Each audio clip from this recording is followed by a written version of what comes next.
Bonjour, aujourd'hui nous allons faire une nouvelle vidéo sur le thème des fonctions. Nous avons déjà fait une vidéo sur comment calculer une image et comment calculer un antécédent. Maintenant nous allons voir comment lire une image dans un tableau. Donc en fait vous avez plusieurs façons d'avoir ces informations. Donc vous avez directement par lecture graphique, par le calcul, par du coup la lecture d'un tableau.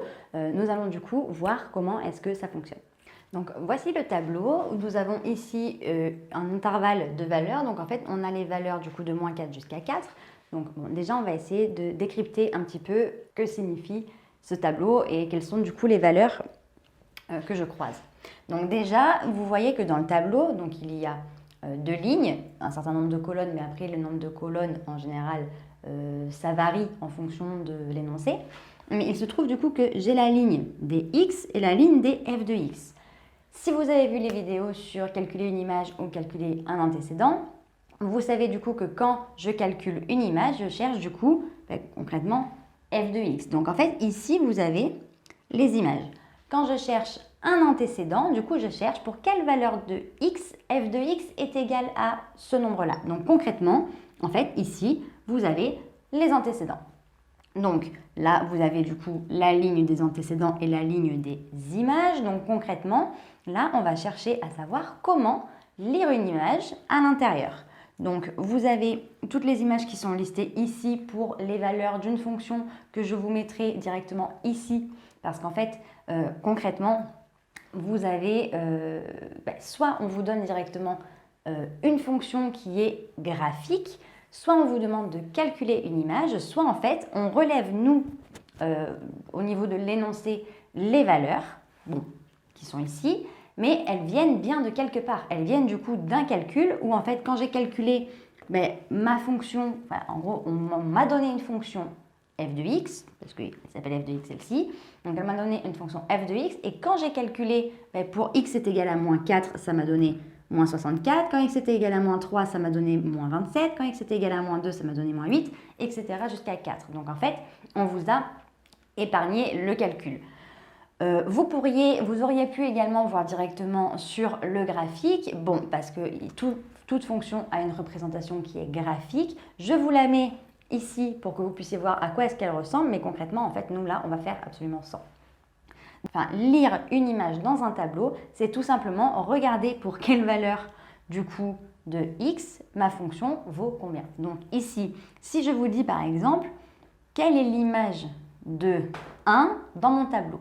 Eh bien, je cherche du coup pour x est égal à 1 et je regarde combien vaut f de x. Donc l'image de 1, c'est 1. Dans le cas où je vous demande par exemple l'image de moins 2, je me situe du coup ici et je cherche combien vaut ma fonction, donc f de x, lorsque x est égal à moins 2. Eh bien, ça vaut moins 8. Donc, en fait, vous cherchez toujours un peu comme ça, quoi.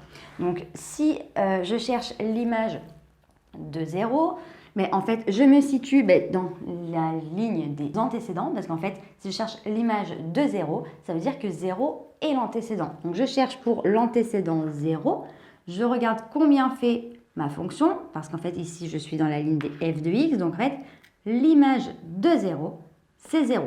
L'image de moins 4, c'est moins 64. L'image de moins 3, c'est moins 27.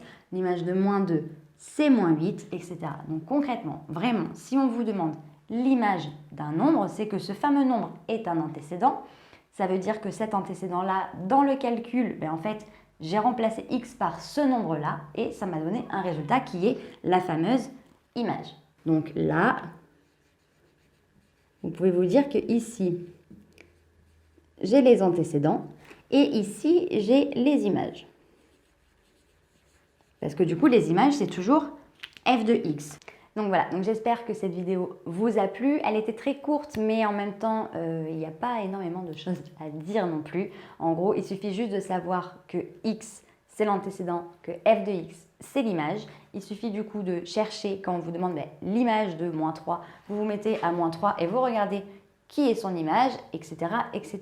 Il n'y a vraiment pas grand-chose à faire. très courte, mais au moins ça vous permet, dans le cas où vous avez juste la question sur du coup lire une image dans un tableau, du coup à vérifier directement comme ça. Si vous avez la moindre question, n'hésitez pas à me la mettre en commentaire, je n'hésiterai pas à y répondre. Si vous pensez que cette petite vidéo peut aider vos amis du coup à lire un tableau, n'hésitez pas à la lui partager. Et dans le cas où vous souhaiteriez nous rejoindre sur nos différents réseaux sociaux et du coup sur notre chaîne YouTube, parce que c'est quand même là qu'on diffuse du coup les vidéos, n'hésitez pas à activer la petite cloche et à nous rejoindre sur Instagram, Facebook et Snapchat. On vous met tout en barre d'infos. D'ici une très prochaine vidéo, je vous dis à très bientôt. Salut!